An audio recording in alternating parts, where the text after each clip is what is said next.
काँग्रेस पाठोपाठ भाजपनेही जनतेचा भ्रमनिरास केला असून बेरोजगारी, महागाई, शेतमालाचे बाजारभाव याकडे पंतप्रधान नरेंद्र मोदी लक्ष देत नाहीत. त्यामुळे जनता त्यांना जागा दाखवल्याशिवाय राहणार नाही अशी टीका राष्ट्रीय समाज पक्षाचे राष्ट्रीय अध्यक्ष व माजी मंत्री महादेव जानकर यांनी केली आहे. शिरूर लोकसभा मतदारसंघात राष्ट्रीय समाज पक्षाने 2 दिवसांची जनस्वराज्य यात्रा आयोजित केली होती. तिची सांगता शिरूर तालुक्यातील न्हावरे येथील सभेने झाली. यावेळी राष्ट्रीय महासचिव सुशीलकुमार पाल, राष्ट्रीय संघटक गोविंद सुरनर, प्रदेश महासचिव माऊली सलगर, पश्चिम महाराष्ट्र अध्यक्ष संजय माने, उपाध्यक्ष सुनील बंडगर, समन्वयक सचिन गुरव, युवक अध्यक्ष अजित पाटील, अहमदनगर जिल्हा महिला अध्यक्षा सुवर्णा जराड पाटील, अनुसूचित जाती जमाती सेलचे अध्यक्ष गणेश लोंढे, पुणे जिल्हाध्यक्ष विनायक रुपनवर, जिल्हा नियोजन समितीचे सदस्य तानाजी शिंगाडे, रामकृष्ण बिडगर, हवेली तालुकाध्यक्ष भरत गडदे, शिरूर तालुकाध्यक्ष शिवाजी कुराडे, पुणे शहर महिला अध्यक्षा सुनीता किरवे, शिरूर तालुका महिला अध्यक्ष चेतना पिंगळे यांच्यासह मोठ्या प्रमाणात पदाधिकारी उपस्थित होते. या सभेचा प्रत्यक्ष आढावा घेत माजी मंत्री महादेव जानकर यांच्याशी थेट संवाद साधलाय आमचे विभागीय संपादक रवींद्र कुडे यांनी. पाहूयात. या ठिकाणी आज न्हावरे या ठिकाणी आला, शिरूर या ठिकाणी तर संपूर्ण तुम्ही दौरा करत आलाय, तर कसा आपल्याला प्रतिसाद मिळतो आणि तरुणांचा कसा प्रतिसाद आहे? एकंदरीत भारतभर ही रथयात्रा चालू आहे. राष्ट्रीय समाज पक्षाची जनस्वराज्य यात्रा अतिशय उत्स्फूर्त तरुणांचा, वयोवृद्धांचा, अधिकाऱ्यांचा, शेतकऱ्यांचा, युवकांचा. काल आम्ही छत्रपती शिवाजीराजांची जन्मभूमी शिवनेरी येथून ही यात्रा चालू केली. आज जवळजवळ आम्ही 1,500 पेक्षा जास्त गावं करत आलो. ग्रामपंचायतचे सरपंच, सर्व पक्षीय लोक, भारतीय जनता पार्टी असेल, काँग्रेस असेल, राष्ट्रवादी असेल, शिवसेना असेल, सर्व पक्षाच्या लोकांनी आम्हाला स्वागतासाठी सहकार्य केलं. तरुण, युवक चौकात स्वागत अतिशय जंगीप्रमाणे करायला लागलेले आहे. आणि त्या भागातल्या लोकांचं आम्हाला शेतकऱ्यांच्या व्यथा, कामगारांच्या व्यथा, उद्योगपतींच्या व्यथा हे ऐकण्यासाठी मिळतात. आपल्यासारखे पत्रकार मिळतात आणि त्या पत्रकाराच्या माध्यमातून तिथल्या लोकलच्या लोकांची हिस्ट्री आम्हाला मिळतील. त्या माध्यमातून आम्ही एक ब्लूप्रिंट तयार करतो आहे राष्ट्रीय समाज पक्षाची. देशाच्या विकासासाठी आपल्याला काय करता येईल, जनतेचं राज्य आलं पाहिजे, छत्रपती शिवाजीराजांच्या विचाराचं राज्य आलं पाहिजे, फुलेच्या विचाराचं राज्य आलं पाहिजे, म्हणून आम्ही गावोगाव फिरत आहे. आम्हाला अतिशय चांगला रिस्पॉन्स राष्ट्रीय समाज पक्षाला देत आहे. आणि त्या माध्यमातून आम्ही कुणावर टीका टिप्पणी करण्यासाठी नाही, तर आमचं ज्ञान वाढवण्यासाठी आम्ही हे करत आहे. आणि जोपर्यंत आपला पक्ष मजबूत होणार नाही तोपर्यंत आपण काँग्रेस किंवा BJPवर टीका करण्याचा अर्थ नाही. आपलीच ताकद कशी वाढली पाहिजे या दृष्टीने ही जनस्वराज्य यात्रा काढलेली आहे. आम्ही पंढरपूरच्या विठोबापासून 2 महिन्यापासून स्टार्ट केलं. कर्नाटकातला गुलबर्गा केला, बेंगलोर केलं, बेळगाव केलं, विजापूर झालं. तसंच उत्तर प्रदेशमध्ये आम्ही मिर्झापूर केलं, नंतर आपले मेरठ झालं, गाझियाबाद झालं, आग्रा, मथुरा केलं. तसंच आम्ही राजस्थानमध्ये उदयपूरला रॅली केली. गुजरातमध्ये मी सुरत, अहमदाबादला रॅलीची तयारी चालू आहे. आणि महाराष्ट्राचं जवळजवळ मला वाटते 18वी लोकसभा असेल, 18व्या लोकसभेत होते. महाराष्ट्रातल्या आम्ही 28 लोकसभा पादांकरात करण्याचा प्रयत्न. जनतेच्याच गाड्या, जनतेचाच पैसा आणि जेवण देखील आमचे कार्यकर्तेच आम्हाला देतात. त्यामुळे आम्ही काही टाटा, बिर्ला, अंबानीचा किंवा पुण्याचा पैसा घेऊन या गाड्या फिरवत नाही. स्वतःच्या स्वसाधनातून आता मला नोटांचा हारच मिळत चाललेला आहे. जवळजवळ माझ्या माहितीकडून आज दिवसभरात मला ₹1,00,000-1,25,00,000 नोटांचा हार मिळाला. विशेष म्हणजे जेवण आमचा जिल्ह्याचा सरचिटणीस आहे विनोद जांभळकर म्हणून, मुरखेगावचा, त्यांनी आम्हाला जेवण सर्वाला दिलं. त्यामुळे सर्व स्तरातल्या लोकांनी अतिशय चांगलं घोड्यावर मिरवणूक काढली. कांचन म्हणून सरपंच आहेत हुरडी कांचनचे, त्यांनी घोड्यावर मिरवणूक काढली. म्हणजे असं सर्व थरातून लोकांचं एकदम साथ आहे. परत आम्हाला JCBतून फुलांचा मारा करण्यात आला, JCBतून फुलं वाहिली.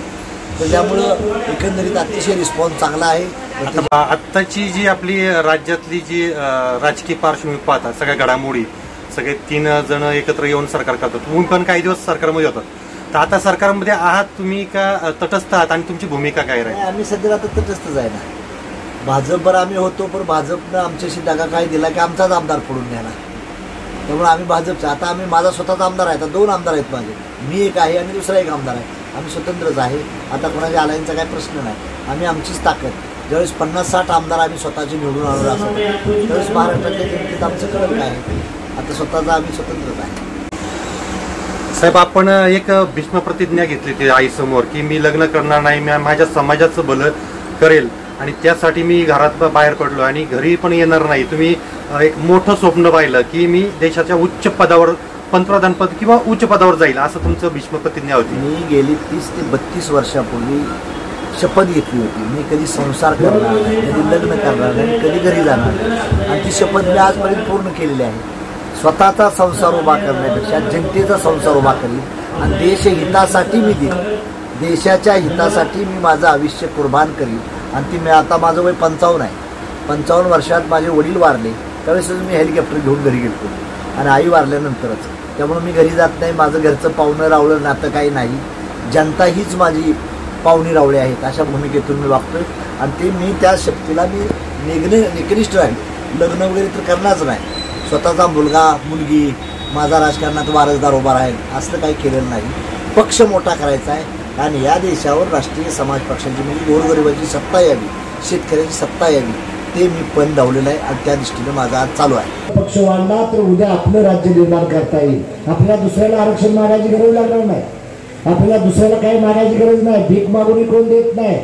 काँग्रेस भाजप तुम्हाला काही देणार नाही. त्यांना काही घेणं देणं नाही तुमचं. तुम्ही असंच मरत बसा. म्हणून तुम्हाला तुमचा स्वाभिमान उभा करायचा असेल, तुम्हाला तुमच्या पक्षाचा झेंडा घेऊन फिरत असेल तर उद्याचा दिवस चांगला आहे. इथले आमदार होते, पोपटराव गावडे आपले आमदार होते, नाही असं नाही, पण त्यांना काय मिळालं बिचारे? काही देखील नाही. किती वेळा मंत्री होते. जांभळकर पैलवान तुम्ही त्यांना निवडून आणलं होतं. काय उपयोग झाला आपल्याला? कुठली कंपनी आहे आपल्याला? आपला पोरगा टेंडर घेतो, त्याला टेंडर सुद्धा मिळून देत नाही. ती सांगते त्याला देऊ नका जांभळकर आहे म्हणून. मला फोन करायला लागतोय मंत्री झाल्यानंतर. म्हणजे ही अवस्था तुमची असेल तर तुमचं भलं कोण करणार आहे? म्हणून माझी तुम्हाला विनंती आहे, मरुस तर आपला झेंडा घेऊन चला. 20 वर्षानं या राज्यामध्ये देशामध्ये महादेव जानकरची सत्ता असल्याशिवाय राहणार नाही. 20 वर्षानं. मी आता उद्या म्हणत नाही तुम्हाला. आमचा हात धरून वर गेलं ना, शिवसेनेचा हात धरून, माझा हात धरून, राजू शेट्टीचा हात धरून वर गेलं. वरच्या मजल्यावर गेलं आणि ती खालच्याला सोडून दिलं गेलं. आता आम्ही खाल्लं त्याचं पाय काटायला सुरुवात केलेली आहे का नाही? काँग्रेस आणि भाजप एकाच नाण्याच्या दोन बाजू आहेत. दोन्ही पक्ष एकाच घरातले आहेत. ते दिशा बदलून येतात आणि तुम्हाला फसवतात. शिवसेनेचं राष्ट्रवादीची काळजी करू नका. शिवसेनेत 2 सकलं झाली, राष्ट्रवादीत 2 सकलं झाली. त्याचा फायदा जर रासपाने घेतला तर उद्या रासपाचे 30-35 आमदार महाराष्ट्रात येतील आणि 2-4 खासदार सुद्धा निवडून येतील. 2-4 खासदार सुद्धा. अहो शिरूरमध्ये सुद्धा आपल्याला ताकद जोरात आहे.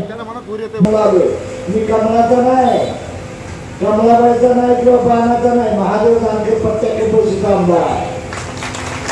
आणि माझं फोटो लावून 4 आमदार निवडून आले. 4 राज्यात मान्यता मिळाली. गुजरातमध्ये मिळाली, उत्तर प्रदेशमध्ये मिळाली, कर्नाटकात मिळाली, महाराष्ट्रात मिळाली. तर आमची माणसं म्हणते की नाही तिथं जोरात आपलं टिकतंय का, आपलं टिकतंय का? काय नाही टिकत, सारं टिकतंय, सरळ होतंय. तुम्ही फक्त विश्वास द्या, विश्वास द्या आणि ह्या पक्षात सर्व समाजाला जोडून घ्या. आता या स्टेजवर कोण आहे? सोळा कुठल्या जातीचे बोललेली माहिती आहे का? कुठल्या समाजाचे पण माहिती आहे का? कुठल्या काही जातीचे नाव सांगितलं, जातं सांगितलं. नुसतं भाषेची मराठा आहे ती. 96 कोणी मराठा म्हणतो आमचा गुरुकुली. अरे खूप बाबा गणेश लोंढे कुठल्या जाती झाल्याच ना? कुठल्या जाती जावं? मांग जाती जावं. मांगाचा कुठला पाठ घेतला ना? आणि वाटते महेशचा गुरु काय आधारित कोणत्या जाती झाले वाटते? ह्या सर्व समाजाची लोक आहेत. माझ्याकडे ब्राह्मण सुद्धा आहे. माझे नगराध्यक्ष ब्राह्मण आहे, मुसलमान आहे. किल्ले काय बघा कुठले पावडची पावडणी होणे बघावी. कुठल्या जातीच आहे तुम्ही?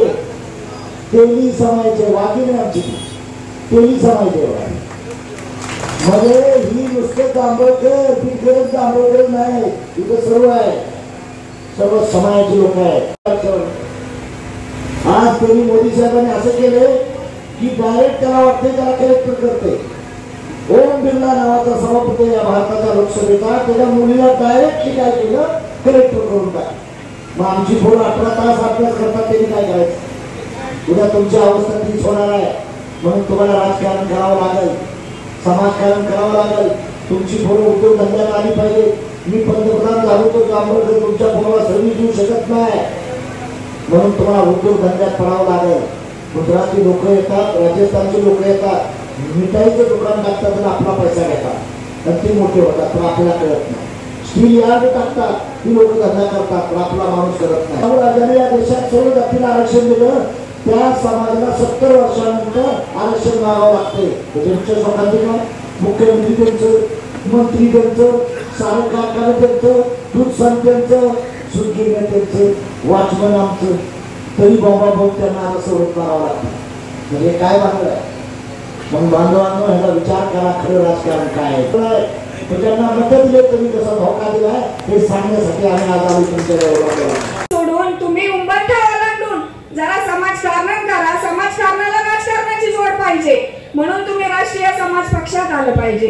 कारण राष्ट्रीय समाज पक्ष ज्याप्रमाणे छत्रपती शिवाजी महाराजांनी 18 पगड जातीला सोबत घेऊन स्वराज्य स्थापन केलं, त्याचप्रमाणे आदरणीय जानकर साहेब 18 पगड जातीच्या लोकांना घेऊन ही जे राष्ट्रीय समाज पक्ष निर्माण केलेला आहे, राष्ट्रीय समाज पक्षामध्ये आपण सर्वांनी आलं पाहिजे. कारण कुठलाही कलंक नसलेला स्वच्छ चारित्र्याचा आमचा नेता व आमचा पक्ष आहे. जेव्हा राष्ट्रीय समाज पक्ष सत्तेत येईल तेव्हाच तुम्हाला तो पक्ष न्याय देऊ शकेल. कारण आज आपण बघतो, जर न्याय पाहिजे असले, आपले पुणे साहेब आपली भाजपा मैली हो गई, पापियों के पाप धोते धोते. कारण आपण बघतोय सध्याच्या काळात ट्रिपल इंजिन आलेला आहे. महिला म्हणून मी एक अपेक्षा करते की या ट्रिपल इंजिनाने पूर्ण महाराष्ट्रात एक सुखाचं राज्य आणावं, प्रत्येकाचे प्रश्न जाणून घ्यावेत, गोरगरीब जनतेला न्याय द्यावे. पण असं होताना दिसत नाही. माझ्या महिला भगिनींचे अत्याचार हे कुठे थांबलेले नाहीत. आपण बघितलं असेल आताच पाठीमाग मणिपूरची घटना 2003 मध्ये स्थापना झाली. आज साहेब पायात पिंगरी लावून संपूर्ण हिंदुस्थान, चांदा ते बांदा, गल्ली ते दिल्ली या ठिकाणी संपूर्ण साहेब उपेक्षित, वंचित घटक या ठिकाणचे काय असतील ते या सर्व समाजाला घेऊन आज या ठिकाणी भले या ठिकाणी काँग्रेस असतील किंवा भाजप असतील या मोठ्या पक्षाच्या 35 पक्षांच्या या छतडवण्यासाठी या सर्वसामान्य जनतेच्या या सत्तेच्या चावी देण्यासाठी आज या ठिकाणी राष्ट्रीय समाज पक्षाची खरं उगम झालेला आहे. मित्र, काल शिवनेरी पासून तर 5 तालुक्यामध्ये गाव ना गाव पिंजून राष्ट्रीय समाज पक्षाचं पिवळं वादळ खऱ्या अर्थानं आज लाहोरे गावामध्ये धडकलेलं आहे. मी आपल्या सर्व मावळ्यांना या ठिकाणी सांगू इच्छितो, भविष्य काळामध्ये जर आपल्याला पर्याय म्हणून असेल तर राष्ट्रीय समाज पक्षच सर्वसामान्य माणसाला न्याय देऊ शकतो. आज शेतकऱ्यांच्या लाईटचा प्रश्न आहे, शेतकऱ्यांच्या कर्जाचा प्रश्न आहे, आश्वासांची खैरात केली जाते, पण सर्वसामान्य माणसाला वेठी धरलं जातं. एकही योजना सर्वसामान्य माणसापर्यंत पोहोचत नाही. आणि म्हणून राष्ट्रीय समाज पक्षाच्या माध्यमातून एक न्याय देणारी तरुणांची आणि सर्वसामान्य कार्यकर्त्यांची फळी नामदार महादेवराव जानकरांच्या माध्यमातून खऱ्या अर्थानं उभ्या महाराष्ट्रामध्ये जानकर साहेबांच्या तेव्हाच नववी राहिलेली आहे. भारतीय जनता पार्टी सोबत युती केली, तो आमचा विचार नव्हता किंवा भारतीय जनता पार्टी आमच्या विचाराची नव्हती, ती एक राजकीय तडजोड होती. मित्रांनो, या भारतीय जनता पार्टीने सुद्धा अशा अनेक तडजोडी केल्या. उत्तर प्रदेश मध्ये बघितलं आपण, मायावतींच्या सोबत सरकार स्थापन केलं, जम्मू काश्मीर मध्ये त्यांनी सरकार स्थापन केलं. पण मित्रांनो, आता आपण पुन्हा एकदा या देशामध्ये जर काँग्रेस जाऊ शकते. एक काळ असा होता, एक उदाहरण द्यायचं झालं तर सखा पाटील सारखा एक नामदार मंत्री होता आणि सखा पाटील पडू शकत नाही असं सामान्य माणूस सुद्धा म्हणायचा. पण सखा पाटलाच्या विरोधात जॉर्ज फर्नांडिस सारखा एक माणूस त्याला भिंतीवरती लिहिलं, तुमचं एक मत सखा पाटलाला पाडू शकतं, मला लोकसभेत पाठवू शकतं. आणि मित्रांनो, क्रांती घडली, सखा पाटलाचा पराभव झाला आणि जॉर्ज फर्नांडिस खासदार निवडून आले. मित्रांनो, हीच क्रांती घडवायची आहे आणि क्रांती घडवत असताना काँग्रेस संपू शकतं हे या देशानं पाहिलंय. म्हणजे काँग्रेस संपेल असं आमच्या आया बहिणींना, आमच्या माता भगिनींना, तरुणांना वाटत नव्हतं.